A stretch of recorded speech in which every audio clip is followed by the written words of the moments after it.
ભીખુભાઈ રોટલી વાળા.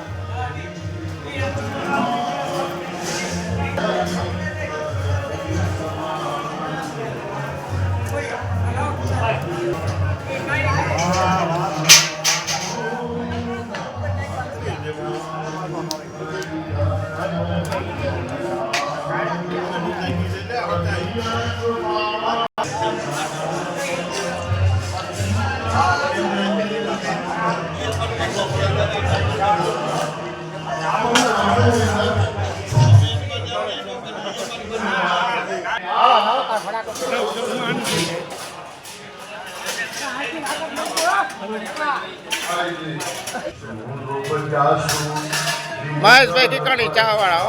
વાહ વાહ, રેડી રેડી.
અરે કાંઈ ઘટે થોડું એવું.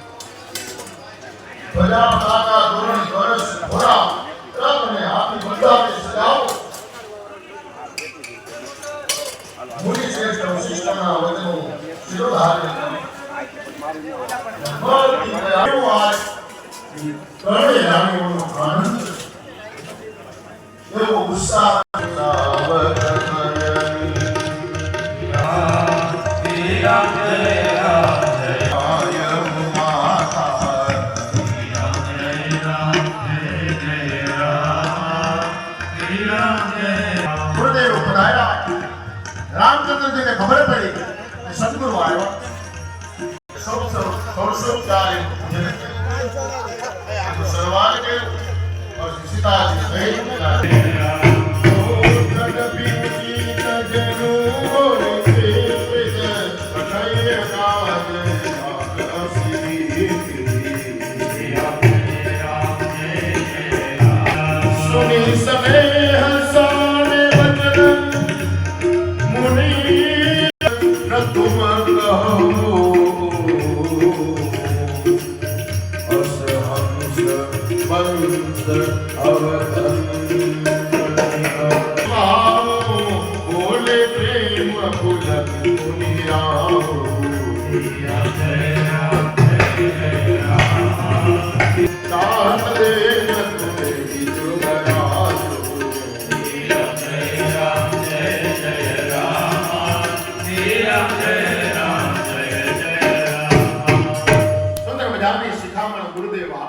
એની આગળથી શિખામણ લેવાની છે, શીખ લેવાની છે, જ્ઞાન લેવાનું છે.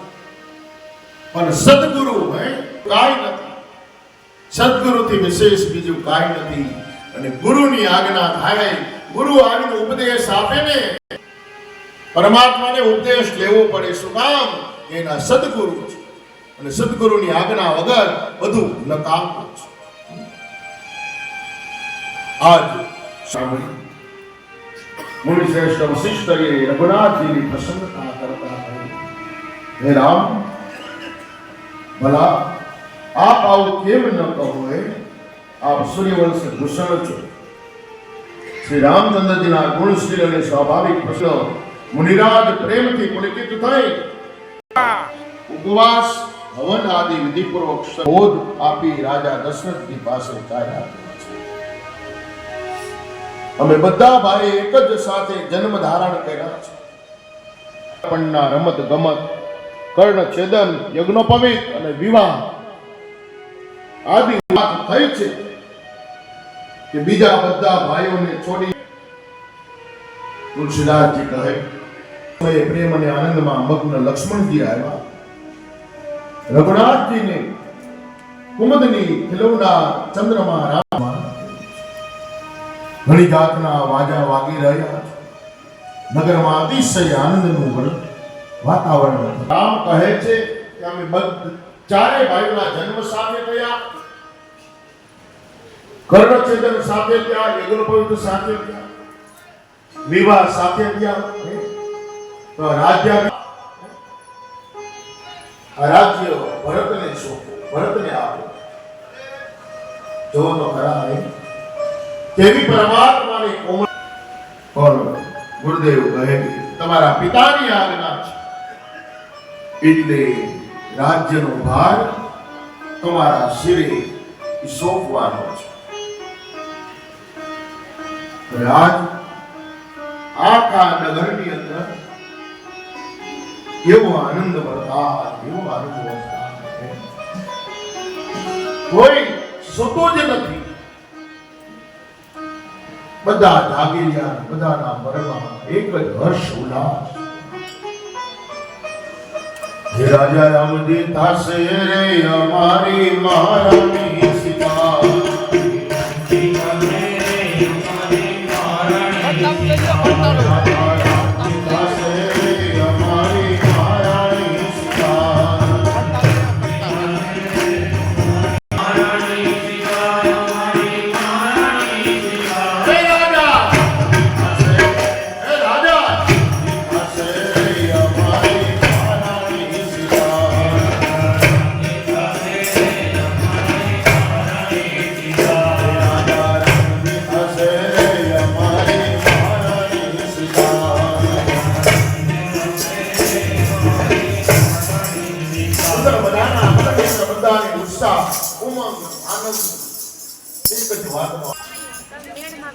આનંદ મગ્ન.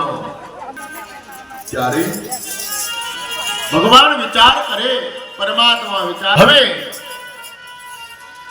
આ રામજીને જો રાજ્ય મળી જાય અને રાજા રામ જો રાજ કરવા પધાર્યા છે, કાર્ય તો બધા અધૂરા રહી જાય. શું કરવું?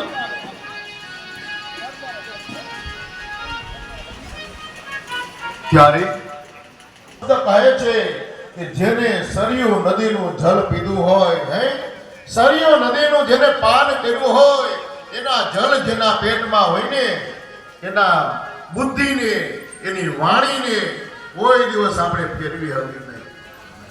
જો તો ખરા આ પ્રભુની કૃપા, એની મનને બુદ્ધિને આપણે ન ફેરવી હતી તો શું કરવું? નામ મંથરા મંદમતી ચેરી ગઈ ગઈ કેરી અજસ પેટારી તાહી કરી ગઈ ગિરામતી ફેરી. દેવતાઓ બધા ભેગા થઈને કીધું. હવે દેવી સરસ્વતીને કહ્યું કે ઈ જઈ અને આખી અવધપુરીમાં જોવે, અવધ નગરીની અંદર જોવે અને કોને સરયુ નદીનું પાણી નથી પીધું એને જઈને ગોતે અને એની બુદ્ધિને માતા સરસ્વતીની જીભ ઉપર બેહી જાય અને એની બુદ્ધિ ફેરવી નાખે. જો દેવી સરસ્વતીને આજ્ઞા થઈ, સરસ્વતી દેવી ગયા, તપાસ કરે, જોવે છે ચારે તરફ, પણ બધા લોકોને જોવેલું વિચાર એક જ કે આ લોકોને આટલો આનંદ છે, આટલો પ્રેમ